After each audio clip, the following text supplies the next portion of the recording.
Assalamualaikum warahmatullahi wabarakatuh.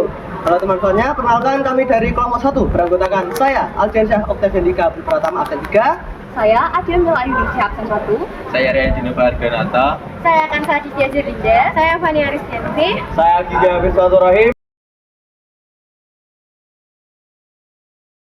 Jadi di sini kami akan menjelaskan tentang materi penerapan Pancasila dalam bermedia sosial dan pandemi. Jadi di sini kami dari kelompok 1 menggunakan media sebagai ini. Nah, jadi di media ini memiliki beberapa filosofi di mana kita menggunakan persepsi dari pandemi, di mana penerapan Pancasila dalam waktu pandemi sangatlah berdampak besar dan juga di sini mempengaruhi kepada materi dalam bermedia sosial. Kami manfaatkan kardus dan juga menjadikannya sebagai materi buklet untuk materi penerapan Pancasila dalam media sosial.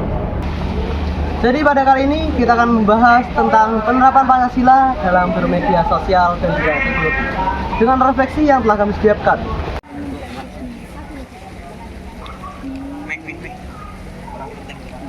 Jadi perkembangan teknologi informasi di dunia sekarang dapat membuat kita terhubung dengan siapapun, kapanpun, dan juga dimanapun. Cukup terhubung dengan internet, kita dapat berkomunikasi dengan orang-orang lain, teman, dan juga siapapun pada lokasi yang berbeda.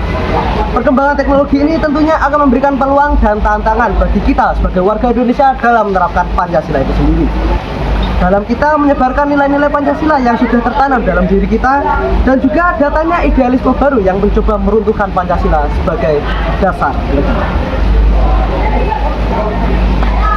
Namun, di balik peluang, ada tantangan yang tidak mudah yang kita lalui. Kita mudah terpengaruh oleh hal-hal yang buruk di luar sana yang kita tidak bisa menalarnya.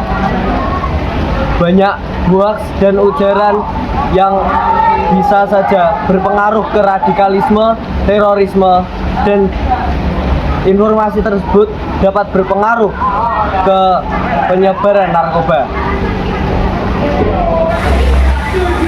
Jadi di sini kita akan menjelaskan tentang tantangan penerapan Pancasila dalam bermedia sosial. Jadi ada beberapa berita hoax yang beredar di media sosial, di antaranya ada Bioglas, Ramalan Kiamat 2012,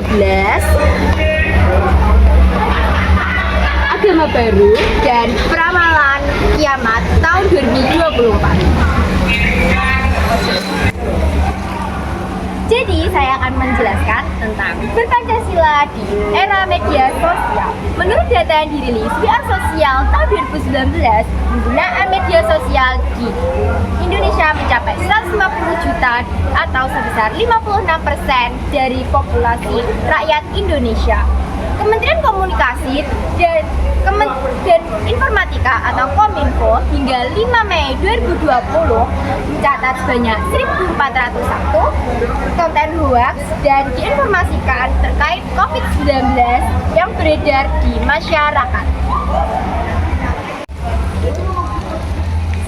Selain hoax, media sosial juga digunakan untuk menyebarkan ujaran kebencian, pemikiran intoleransi, serta radikalisme. Sejumlah lembaga penelitian menyatakan betapa masifnya penyebaran hoax, ujaran kebencian, intoleransi, serta radikalisme yang terjadi di media sosial. Namun di sisi lain, media sosial juga dapat digunakan untuk menyampaikan ide atau gagasan yang baik. Contohnya adalah penggalangan dana. Nah, penggalangan dana ini bisa digunakan untuk membantu orang yang sedang sakit, serta untuk memperbaiki rumah orang yang tidak mampu, dan masih banyak lagi pastinya.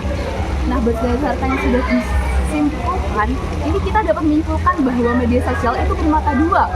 Nah, di satu sisi media sosial itu bisa digunakan untuk menyebarkan kebaikan, namun di sisi lainnya media sosial juga digunakan sebagai alat pemerusak sosial.